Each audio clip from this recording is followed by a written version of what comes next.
Station, this is Houston. Are you ready for the event?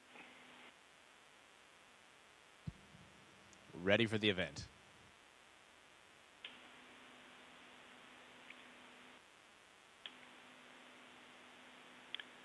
KUSA Denver 9 News, this is Mission Control Center, Houston. Please call station for a voice check. Station, this is Anusha Roy. How do you hear me? Anisha, loud and clear. How about me? I can hear you. I'm ready to speak. Let's do this.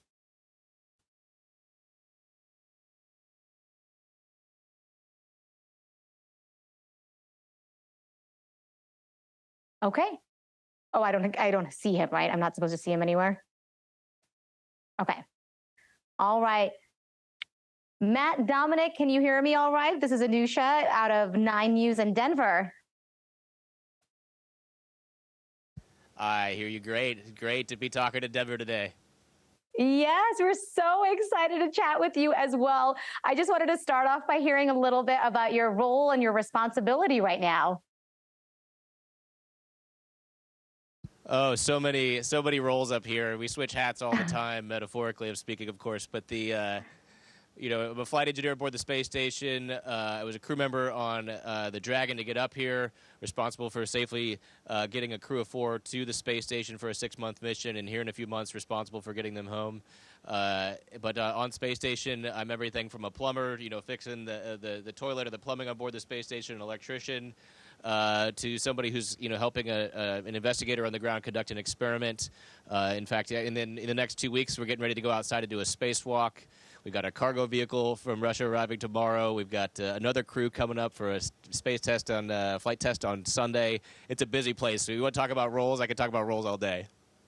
I am curious to hear, in your time so far, what has stood out to you the most? Like, what was that moment where your jaw kind of dropped, like, wow, this is my work. Like, this is what I'm doing. Oh man, I think a good phrase that I heard, I don't know, a couple of years ago for that is what they call like a pinch me moment. Like, is this real? You call it a pinch me moment, and there's just been so many pinch me moments. That first time, we got to orbit, you felt the 0G in your seat, and then, you kind of leaned forward. We had, like you talked about, roles and responsibilities, but then you had that chance to just look out the window for the first time and see the curvature of the Earth and the thinness of the atmosphere. Or, just floating. Once you came aboard, the hatch opening and seeing your crewmates that you hadn't, you'd trained with, and friends with for many years but hadn't seen in a long time. There's just so many pinch me moments. Is this real? Wow. Okay. We are like giddy that we had a chance to talk to you today. I am curious, you were talking about the view. Like, what is your view right now if you were looking out the window? What do you see? So there are actually 2 windows right behind me, and I'm not sure. It looks like it's dark because there's not light cracking through the sides. But the view is incredible, both day and night. I've probably shot over 100,000 images trying to capture it to the best of my ability, and I still can't capture what the human eye can see, despite all those efforts. The colors are incredible. We've had some amazing aurora. You're seeing other satellites, seeing stars, seeing the planets, seeing the moon, seeing it all interact, and Earth, and then Denver. I've actually had a chance to fly over Denver a couple times itself, so it's just such a beautiful sight to see. I can't really explain it. Yeah, I can imagine flying over Denver and Colorado is particularly important because you have a lot of ties here.